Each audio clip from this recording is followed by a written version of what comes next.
Hello दोस्तों, कैसे हो आप सब लोग। नमस्कार। आशा करता हूँ कि आप सब लोग अच्छे होंगे, मस्त होंगे। आज ये हमारी अमल और सार की दूसरी क्लास होगी। ठीक है। और जिस भाई ने अमल और सार की पहली वीडियो नहीं देखी, वो पहली वीडियो भी देख ले। आइए पढ़ते हैं अमल और सार के बारे में। अमल जो होते हैं ये कितने प्रकार के होते हैं। अमल दो प्रकार के होते हैं, एक प्रबल अम्ल, एक दुर्बल अम्ल। अमल जो होते हैं दो प्रकार के होते हैं, प्रबल अम्ल और दुर्बल अम्ल। ऐसे ही हमारे पास क्षार होते हैं, वे भी दो दो प्रकार के होते हैं, प्रबल क्षार और दुर्बल क्षार। प्रबल अम्ल कैसे होते हैं? जो जल के अंदर तेजी से H प्लस आयन देंगे वे प्रबल अम्ल होते हैं। प्रबल अम्ल वे होते हैं जो जल के अंदर तेजी से H plus ion H plus देंगे, वे क्या होंगे? प्रबल अम्ल होंगे। दुर्बल अम्ल क्या होते हैं? जो जल के जो जल के अंदर धीरे धीरे जो जल के अंदर धीरे धीरे H प्लस देंगे, वे क्या होंगे? वे दुर्बल अम्ल होंगे। प्रबल अम्ल के जो प्रबल अम्ल होते हैं उनका एग्जाम्पल क्या है? HCl, HNO3। क्या कह रखा इसमें प्रबल अम्ल के अंदर? जो जल के अंदर तेजी से H प्लस आयन देंगे, HCl तेजी से दे रहे ना, और इसी HNO3 H प्लस आयन तेजी से दे रहे, इसे दुर्बल अम्ल हुआ। जो जल के अंदर धीरे धीरे H प्लस आयन देंगे, जो जल के अंदर धीरे धीरे H प्लस देंगे, वे क्या होंगे? हमारे पास दुर्बल अम्ल होंगे। दुर्बल अम्ल के एग्जाम्पल क्या होते हैं? CH3COOH, CH3COOH, HCHCOOH। जहां पे OH OH जहां पर भी हमें OH दिख जाएगा, वो हमारा क्या होगा? दुर्बल अम्ल होगा। ऐसे हमारा परवल क्षार होता है। परवल क्षार में क्या होता है?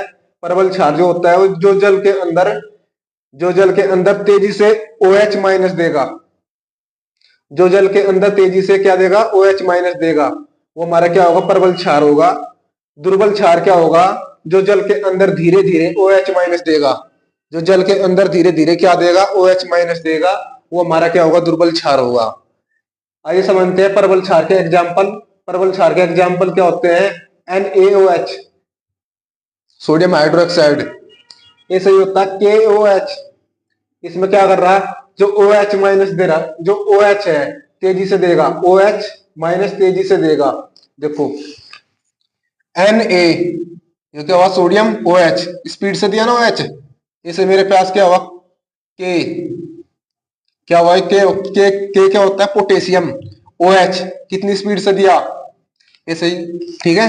ये हमारे क्या हुआ? हमारे एग्जाम्पल है पहचानने के, प्रबल क्षार के। ऐसे हमारा दुर्बल क्षार होता है जो जल में क्या क्या करता है? धीरे धीरे OH माइनस देगा। दुर्बल क्षार क्या होता है? जो जल में धीरे धीरे OH माइनस देगा। ठीक। इसके एग्जाम्पल क्या है? NH4OH, NH4OH धीरे धीरे NH4OH। देखो यहां पर कितना है? ये क्या कह रहा है यहाँ पे? जो जल में तेजी से, मतलब मेरे पास यहाँ पोटेशियम कितना है? 1 है। ठीक है। और कितनी स्पीड से दिया हमने? OH। और यहाँ पे कितना हुआ? 1 2। इसके बाद में धीरे धीरे चला ना, पहले 1 पे गया, फिर 2 पे गया, फिर क्या करा हमने? OH दिया, OH माइनस दिया। ठीक है। ऐसे मेरे पास ये हुआ कैल्शियम हुआ, देखो Ca, इसके बाद में OH का होल स्क्वायर। ये हमारा एग्जाम्पल हुआ, पहचानने की ट्रिक है हमारी। ठीक है। आइए आगे हम पढ़ते हैं सांद्रामल। ये सही हमारे पास जो सांद्रामल है और ये तनुअमल है, और इधर सांद्र क्षार हुआ और तनु क्षार हुआ।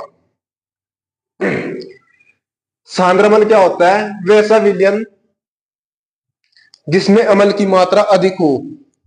सांद्रामल कैसा होता है? वैसा विलयन जिसमें अमल की मात्रा अधिक हो, उसे सांद्रामल कहते हैं। ठीक है। तनुअमल होता है वैसा अमल वैसा विलयन जिसमें अमल की मात्रा कम हो। वैसा विलयन जिसमें अमल की मात्रा कम हो, वो क्या होता है? तनुअमल होता है। ठीक। एग्जाम में क्वेश्चन कैसा आएगा हमारा? मान लें कि जी एग्जाम में क्वेश्चन आऊंगा वैसा विलयन जिसमें अमल की मात्रा अधिक हो, वो कैसा अम्ल है, मतलब कि सांद्र अम्ल है या तनु अम्ल है, कौन सा अम्ल है वह, फिर आपने पहचानना होगा। तो दोनों में से पहचानो, किसको पहचानो, तो सांद्र अम्ल होगा। तनु अम्ल का उदाहरण क्या है, जिसमें अम्ल की मात्रा कम हो, जिसके अंदर अम्ल की मात्रा कम हो, वो हमारा तनु अम्ल का उदाहरण है। ठीक है, ऐसे हमारा सांद्र क्षार होता है जिसमें क्षार की मात्रा अधिक होती है। सांद्र क्षार के अंदर क्या होता है, जिसमें क्षार की मात्रा अधिक होती है वो हमारा सांद्र क्षार होता है। और तनु क्षार ये होता है जिसमें हमारी क्षार की मात्रा कम होती है, वो हमारा तनु क्षार होता है। ठीक है,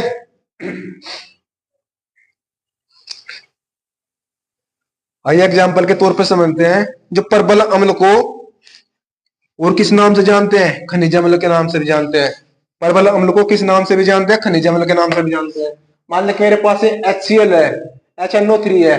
अगर आपको परबल अम्ल ना मिला लिखा हुआ मिल जाए तो कहीं पे खनिज अम्ल भी लिखा हुआ मिल जाएगा, तो किस पर करेंगे, खनिज अम्ल। कि परबल अम्ल को ही खनिज अम्ल कहते हैं, परबल अम्ल को ही खनिज अम्ल कहते हैं। ठीक है, जैसे मेरे पास कार्बनिक अम्ल है जो किसका उदाहरण है, दुर्बल अम्ल। जो कार्बनिक अम्ल होते हैं वे दुर्बल अम्ल होते हैं। ठीक है, अच्छा, एक जो होती है अम्लीय वर्षा होती है, अम्लीय वर्षा किसके कारण होती है, सल्फर एवं नाइट्रोजन ऑक्साइड के कारण, सल्फर एवं नाइट्रोजन ऑक्साइड के कारण। ठीक है, उतारो इसको।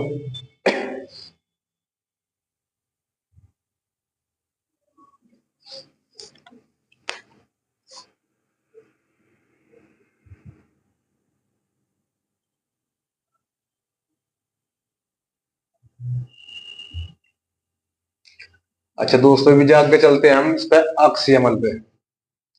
ऑक्सीएमएल क्या होते हैं, वे अम्ल जिनमें हाइड्रोजन परमाणु के साथ,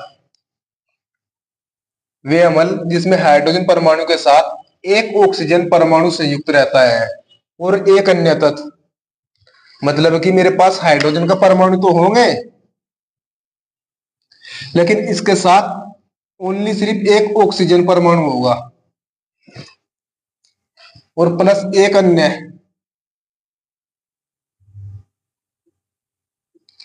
वे क्या होंगे हमारे,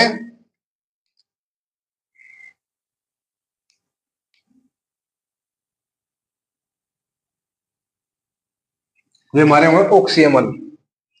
ऑक्सीएमएल में क्या होगा, हमारे हाइड्रोजन के साथ में क्या होगा, एक ऑक्सीजन परमाणु और एक अन्य परमाणु हो गए। एग्जाम्पल हमारा क्या हुआ इसमें, HClO4। देखो हमारे पास हाइड्रोजन है, हाइड्रोजन परमाणु हुआ, इसके साथ ऑक्सीजन का परमाणु हुआ कितना, एक। ठीक है, और अन्य एक हुआ। ऐसे मेरे पास H2SO4 है, ऐसे मेरे पास HNO3 हुआ, H2CO3। ठीक, ये हमारे किसके एग्जाम्पल हुए, ऑक्सीएमएल के। ऑक्सीएमएल क्या बोला मैंने, वे अम्ल जिसमें हाइड्रोजन परमाणु के साथ एक ऑक्सीजन परमाणु और एक अन्य परमाणु होते हैं, वे हमारे क्या हुए, ऑक्सीएमएल होते हैं। अब बात करते हैं हम हाइड्रामल की। हाइड्रामल में क्या होता है, हाइड्रामल में जो होता है हमारे पास में जो होता है, हाइड्रोजन तो होता है लेकिन ऑक्सीजन परमाणु नहीं होते हैं। हाइड्रोजन परमाणु तो होते हैं लेकिन ऑक्सीजन परमाणु नहीं होते, ऑक्सीजन परमाणु नहीं होते।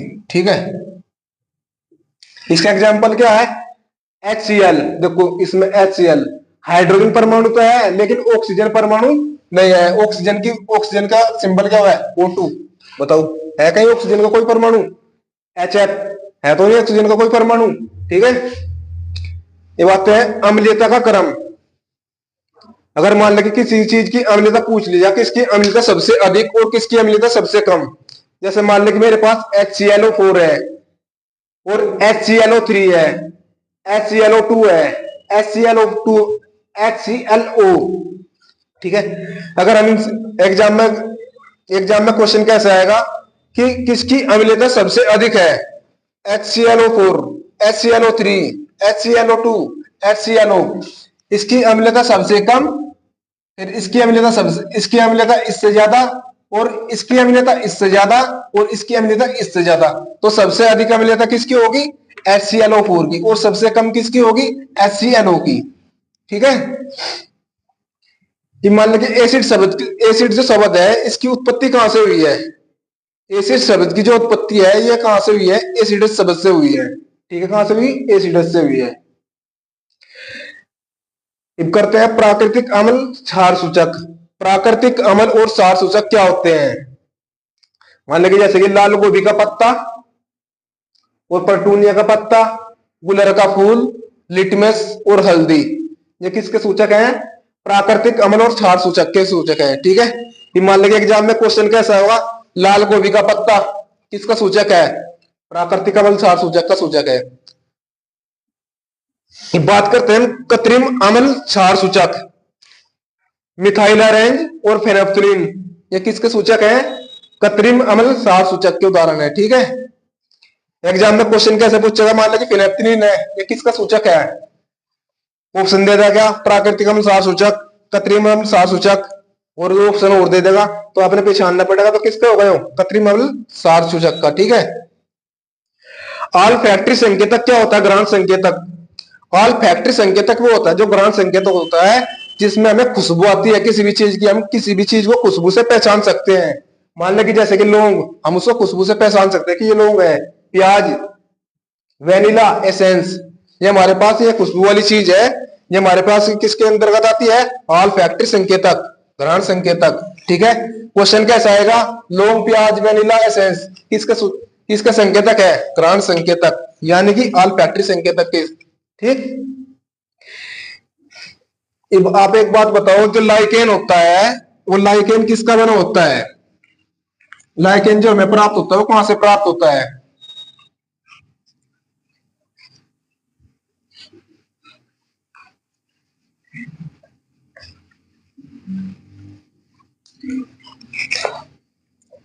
मान लें कि मैं लिटमस पेपर के बारे में बात करूं, जो लिटमस पेपर होता है, लिटमस, ये किसका बना होता है? लाइकेन का बना होता है।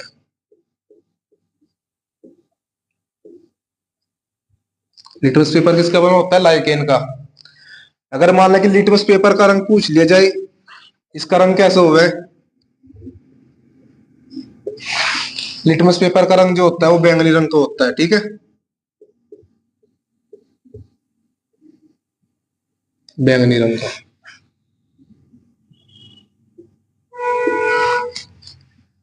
चाय में कौन सा अम्ल होता है? चाय के अंदर कौन सा अम्ल होता है? चाय के अंदर होता है टेनिन अम्ल।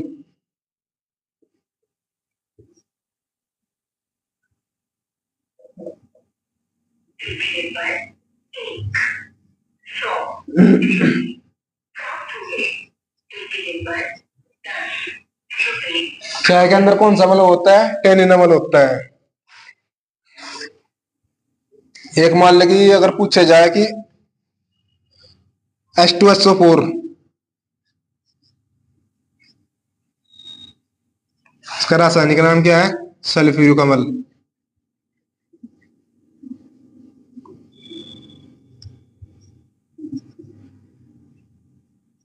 सल्फ्यूरिक अम्ल।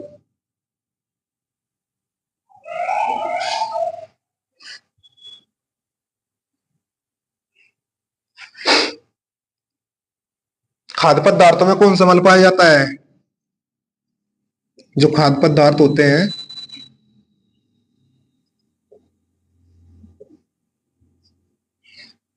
उसमें पाया जाता है बेंजोइक अम्ल।